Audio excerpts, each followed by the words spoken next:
हबीब को पता चला कि आज हुसैन मेरे घर आ रहे हैं। ये हबीब का भी बचपन है और हुसैन का भी बचपन है।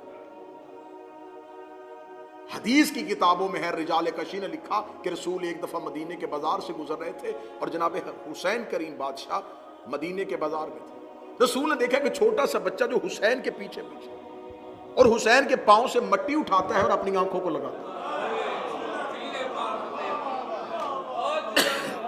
रिसालत इमाम ने वहीं जमीन पे बैठ के उस बच्चे को अपनी गोद में बिठाया और इसकी पेशानी को चूम के कहा, मुझे इससे उतनी मोहब्बत है जैसे हुसैन से। ये हबीब है। अब ये हबीब के बचपन में हुसैन से मोहब्बत नहीं थी, इश्क था हुसैन। और जिससे इश्क हो, पता चले कि आज वो आ रहा है। जनाब हबीब बाहर बार बार छत पे जाते, फिर से इन पे, छत पे जाते, फिर से छत पे जाके बेचैनी से हुसैन का इंतजार कर रहे थे। यह किताब कहती है छत से हबीब गिर गए, जमीन पर गिर के मर गए। हबीब मर चुके थे। मुजाहिर को खबर हुई कि बेटा मर गया। बेटे की लाश उठाई और कमरे में रखी, दरवाजा बंद करके ताला लगा। हबीब की मां से कहने लगा, मेरे घर से रोने की आवाज ना आए। अलामा मामकानी ने रजाले कशी में और इसके अलावा दीगर जितनी हबीब पे कुतब लिखी उन्होंने वाक्य को जरूर कोट किया। फरमाया कि मेरे घर से रोने की आवाज ना आए, ऐसा ना हो कि रोने की आवाज सुन के रसूल दावत छोड़ गए। कैसी मां थी, कैसा बाप था। बेटे की लाश कमरे में और मां खाना बना रही और बाप दस्तरखान में। रिसालत इमाम दस्तरखान में आके बैठे, दाएं हसन बैठे, बाएं हुसैन बैठे।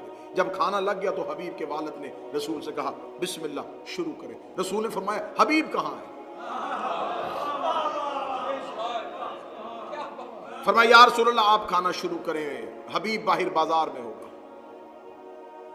अब रिसालत इमाम का इंतजार मुजाहिर कर रहे थे कि रसूल शुरू करें तो हम शुरू करें। रसूल ने हुसैन से कहा, हुसैन शुरू कीजिए। इमाम हुसैन अलैहिस्सलाम ने यूं दस्तरखान की तरफ देखा और मुजाहिर की तरफ देखा, जब तक हबीब आएगा नहीं मैं खाऊंगा नहीं। अब ये समझ के जुमला सुनिएगा, ये जुमला एक शहजादा नहीं बोल रहा, कौन का मालिक बोल रहा। जब तक आएगा नहीं, जब तक नहीं आएगा मैं नहीं। इतना कहना था। यह हबीब के बाप ने कहा, सच सुनना चाहे तो फिर सुनिए, अभी अभी थोड़ी देर पहले छत से गिर के दुनिया से जा चुका है। रसूल ने फरमाया, बताया क्यों नहीं? फरमाया, इसलिए कि कहीं आप मेरे घर की दावत ना छोड़ दें। रिसालत इमाम ने फरमाया, हबीब की लाश कहां है? फरमाया, कमरे में। रसूल ने फरमाया, कमरा खोला जाए। कमरे को खोला गया। रसूल ने फरमाया, हुसैन अंदर जाइए। हुसैन अंदर गए। हुसैन ने जाकर, हबीब मैं तुमसे मिलने आया और तू चला गया। इतना कहना था, हबीब अस्सलाम अलैका या हुसैन इब्न अली कह।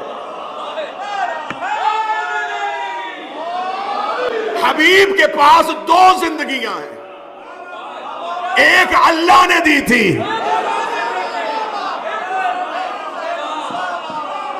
एक हुसैन ने दिया। वो बंदा बोले जो करबला जा चुका है, जब करबला जाओ तो चारों दरवाजों में से जिस दरवाजे की तरफ भी हुसैन के लिए मिलने के लिए आओ, तो आदाब जियारत में है कि जाते हुए जर्री से उल्टे कदम जाया जाता है।